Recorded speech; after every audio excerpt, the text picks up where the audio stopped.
ಶ್ರೀ ಶ್ರೀ ಸೋಮೇಕಟ್ಟೆ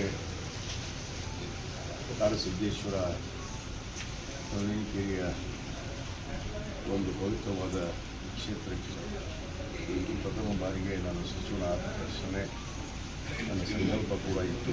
ಆ ಸಂಕಲ್ಪದಂತೆ ಕಾಡಸಿದ್ದೇಶ್ವರನ ಒಂದು ದರ್ಶನವನ್ನು ಆಶೀರ್ವಾದವನ್ನು ಪಡೆದು ಅಜ್ಜಯ್ಯವರ ಒಂದು ಸಂಕಲ್ಪದಿಂದ ಇವತ್ತೇನು ಒಂದು ಅವಕಾಶವನ್ನು ಇವತ್ತು ನನಗೆ ಆ ಸಾಕ್ಷಾತ್ ಶ್ರೀ ಕಾಡಸಿದ್ದೇಶ್ವರನೇ ಒದಗಿಸಿಕೊಟ್ಟಿದ್ದಾರೆ. ಒಂದು ಸಂದರ್ಭದಲ್ಲಿ ಪ್ರಥಮ ಬಾರಿಗೆ ನಾನು ಬಂದು ಈ ದರ್ಶನವನ್ನು ಪಡೆದು ಇವತ್ತು ಪೂಜ್ಯರ ಒಂದು ಆಶೀರ್ವಾದವನ್ನು ಕೂಡ ಪಡೆಯೋದಕ್ಕೆ ಇವತ್ತು ನಾನು ಬಂದಿದ್ದೇನೆ. ನಿಜವಾಗಲೂ ಈ ನಾಡಿಗೆ ಒಂದು ಸಂಸ್ಕಾರವನ್ನು, ಒಂದು ಮಾರ್ಗದರ್ಶನವನ್ನು ಇವತ್ತು ಎಲ್ಲಾದರೂ ಸಿಕ್ಕಿದ್ರೆ ಅದು ಶ್ರೀ ಕಾಡಸಿದ್ದೇಶ್ವರ ನವೀನಗಿರಿಯ ಪೂಜ್ಯ ಅಂತ ಅಜ್ಜಯ ಪೂಜ್ಯರ ಒಂದು ಆಶೀರ್ವಾದದಿಂದ ನಮಗೆಲ್ಲ ಸಿಕ್ಕಿದೆ ಅನ್ನೋ ಒಂದು ಮಾತನ್ನು ಭಾಳ ಹೆಮ್ಮೆಯಿಂದ ನಾನು ಇಚ್ಛೆಪಡ್ತೇನೆ.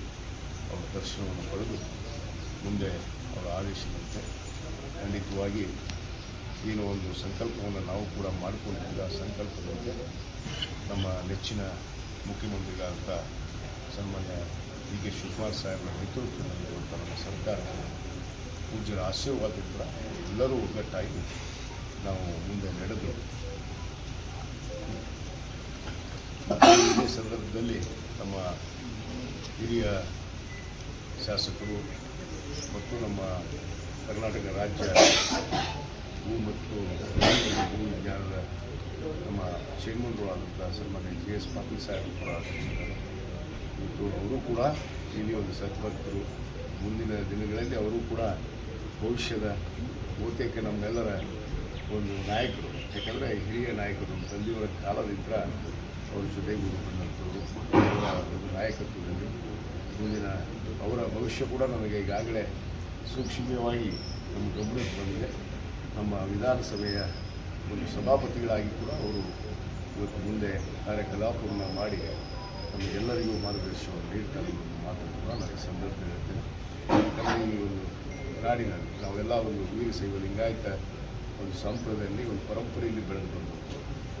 ಆ ಪರಂಪರೆಯಲ್ಲಿ ಪಂಚಪೀಠಾಧೀಶ್ವರ ಆದಿಯಾಗಿ ನಾಡಿನ ಎಲ್ಲ ಹರಗುವ ಚಿರಮೂರ್ತಿಗಳ ಒಂದು ಆಶೀರ್ವಾದ, ಮಾರ್ಗದರ್ಶನ, ಒಂದು ಸಂಸ್ಕಾರವನ್ನು ಪಡೆದು ನಡೆದಂಥವ್ರು.